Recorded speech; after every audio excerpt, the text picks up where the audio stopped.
नमस्कार मित्रों, आज के इस वीडियो में आपका हार्दिक स्वागत है। आज की शुरुआत एक बेहतर कहानी से करना चाहता हूँ। एक जंगल में लोमड़ी, शेर और गधे ने आपस में एसोसिएशन किया और शेर ने कहा कि हम तीनों आपसी सहयोग से शिकार करेंगे और मिल बांट के खाएंगे। तीनों ने प्रयास किया दिन भर और बहुत सारे शिकार किए जानवरों को और सबको इकट्ठा किया। एक पूरा ढेर लग गया शिकार का। तब शेर ने लोमड़ी से कहा कि लोमड़ी, तुम्हें जानवरों में सबसे ज़्यादा होशियार, बुद्धिमान और चालाक माना जाता है। तुम इन कामों में माहिर हो। कृपया इस शिकार के ढेर के 3 हिस्से कर दो, जिससे कि हम लोग अपना अपना शिकार खा सकें। लोमड़ी ने भी बुद्धिमत्ता और ईमानदारी के साथ मैथमेटिकली 3 बराबर बराबर टुकड़ों के ढेर लगा दिए और शेर से कहा कि ये आपका टुकड़ा, ये मेरा टुकड़ा और ये इस गधे का टुकड़ा। अब आप तीनों इस शिकार को अपना खाइए। शेर को वो 3 बराबर हिस्से बिल्कुल समझ में नहीं आए। वो क्रोधित हो गया क्योंकि वो जानता था कि इस शिकार में उसका हिस्सेदारी औरों से ज़्यादा है, उसके प्रयास औरों से ज़्यादा है। वो नाराज़ हो गया और गुस्से में आ गया। गुस्से में आकर उसने उस लोमड़ी को मार डाला और मार डालने के बाद उसने उस लोमड़ी को भी उस शिकार के ढेर में इकट्ठा कर दिया। सारा ढेर इकट्ठा करके अब उसने गधे से कहा कि मित्र गधे, मैं जानता हूँ कि तुम भी समझदार हो, होशियार हो और अब तुम इस ढेर को, इस शिकार के ढेर को 2 टुकड़ों में बांट दो, जिससे कि हम लोग अपना अपना भोजन कर सकें। उस गधे ने बिल्कुल ईमानदारी के साथ 2 टुकड़े किए।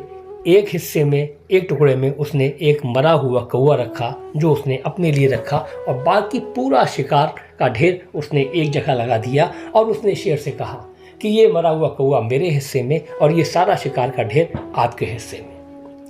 शेर खुश हो गया, प्रसन्न हो गया और उसने उस गधे से कहा कि तुम वास्तव में बहुत इंटेलिजेंट हो। मुझे उम्मीद नहीं थी कि तुम जितने इंटेलिजेंटली तुम इस शिकार का बंटवारा करोगे, लेकिन ये समझदारी, ये अकल तुमने सीखी कहाँ से? तब गधे ने कहा कि sir, I learn from that dead fox. इस मरी हुई लोमड़ी से मैंने ये सीखा कि हिस्सेदारी कैसे करनी है। इस कहानी से हमको बहुत सारी शिक्षाएं मिलती हैं, जिसमें से कुछ मैं आपसे शॉर्ट में डिस्कस करूंगा। पहली शिक्षा ये है कि मिलकर काम करने से ज़्यादा फायदा होता है। पावर ऑफ एसोसिएशन को हमें समझना चाहिए और याद रखिए कि टुकड़ों का योग सदैव पूर्ण से ज़्यादा होता है। दूसरी शिक्षा कि लोग आपकी सोशल इमेज के अनुसार आपसे व्यवहार करते हैं और वैसा ही आपसे एक्सपेक्ट करते हैं। जैसी आपकी इमेज होती है वैसे ही आपको सोसाइटी में, आपको जीवन में वैसे ही आपको मौके मिलते हैं। तीसरा सबक कि हिस्सेदारी प्रयास और ज़रूरत के हिसाब से होनी चाहिए, ना कि मैथमेटिकली। शिकार में शेर का योगदान निश्चित रूप से ज़्यादा रहा होगा और भूख और पेट की भी ज़रूरत औरों से शेर की ज़्यादा थी। इसलिए ये याद रखिए, एक नेचुरल नियम है कि जिसका जितना इन्वॉल्वमेंट उसको उतना रिवार्ड। चौथा सबक, इस कहानी में गधे को शिकार के हिस्सेदारी का मौका मिला। जब भी कभी जीवन में कोई बड़ी अपॉर्चुनिटी, आपको अपनी काबिलियत से ज़्यादा काम करने का मौका मिले तो उसे ओन करना चाहिए, उस रिस्पॉन्सिबिलिटी को ओन करना चाहिए जो आपके स्तर को बढ़ा रही है। ऐसे काम करने चाहिए जिससे कि आप डेवलप होते हैं। बड़ी जिम्मेदारियों से, बड़े मौक़ों से बचना नहीं चाहिए। अगला, हमें ये याद रखना चाहिए कि हमें समय और परिस्थिति के अनुसार निर्णय लिया जाना चाहिए। क्या सही क्या गलत ये सेकेंडरी होता है। गधे ने 2 हिस्से किए जो मैथमेटिकली बराबर नहीं थे और गधे के लिए न्याय संगत भी नहीं थे, क्योंकि उसको एक छोटा सा कौवा उसने अपने लिए रखा। लेकिन समय और परिस्थिति की ज़रूरत के हिसाब से वो निर्णय ठीक था।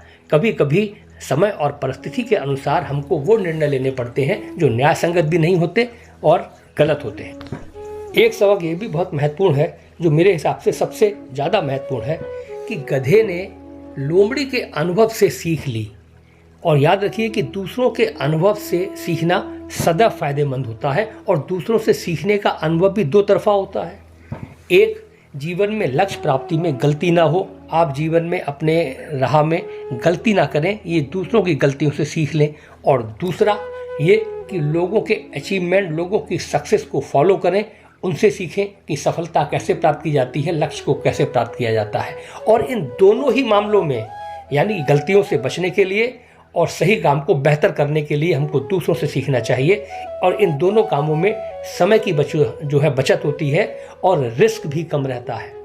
समय बचता है, अपने अनुभव से सीखने में देर लगती है, दूसरों के अनुभव से आप जल्दी सीख लेते हैं, आपके समय की बचत होती है। और दूसरा, रिस्क कम होता है, क्योंकि इस अनुभव को प्राप्त करने के लिए गधे को जीवन नहीं गंवाना पड़ा, लोमड़ी की मौत के उसने उससे सीख लिया। तो रिस्क भी कम है और समय भी कम लगता है। और अंतिम सीख मेरे हिसाब से कि व्यवहारिक ज्ञान से बड़ा होता है।